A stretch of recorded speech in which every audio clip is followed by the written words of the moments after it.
કે police કોન્સ્ટેબલનું paper પતી ગયા પછી પરીક્ષા આપનાર દરેક વિદ્યાર્થી અને એની સાથે સંકળાયેલા વાલી, એના નાના મોટા ભાઈ બહેન, એ બધાએ શું કરવું જોઈએ? પેપરના 3 દિવસની અંદર એ આખું પેપર લઈ અને 1-2 કલાકનો સમય લઈને બેસવું અને એના એક પ્રશ્નનું પૃથ્થકરણ કરવું.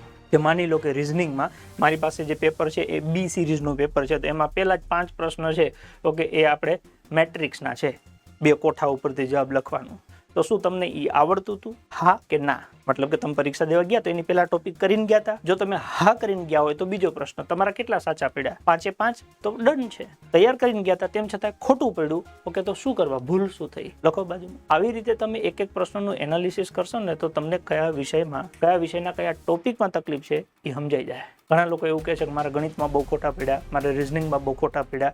તો ગણિતમાં શું ખોટું પડ્યું? એમ તમારા ટકાવારીના પ્રશ્નો ખોટા પડ્યા, સાદા વ્યાજના પ્રશ્નો ખોટા પડ્યા, નફાખોટના પ્રશ્નો ખોટા પડ્યા, કામ અને સમયના પ્રશ્નો ખોટા પડ્યા, અંતર ઝડપ સમયના પ્રશ્નો ખોટા પડ્યા. શું ખોટું શું પડ્યું? ભૂમિતિ, પરિમિતિ, ક્ષેત્રફળ ખોટું પડ્યું. તો એ ક્યારે ખબર પડશે? જ્યારે તમે શાંતિથી પેપર લઈને બેસશો અને લખશો. એક વસ્તુ લખવી પડે. મેં પોતે એક વસ્તુ લખીશ કે રિઝનિંગના કયા ટોપિકના પ્રશ્ન હતા, એ પ્રશ્ન આવડે એવો હતો કે નહોતો આવડે એવો. મને નહીં, વિદ્યાર્થીને હું જોતો હોઉં કે ધારો કે તારીખનો પ્રશ્ન છે તો મને ખબર છે કેલેન્ડરનો પ્રશ્ન છે, પણ ઘણા બધા છોકરાએ છોડી દીધો છે.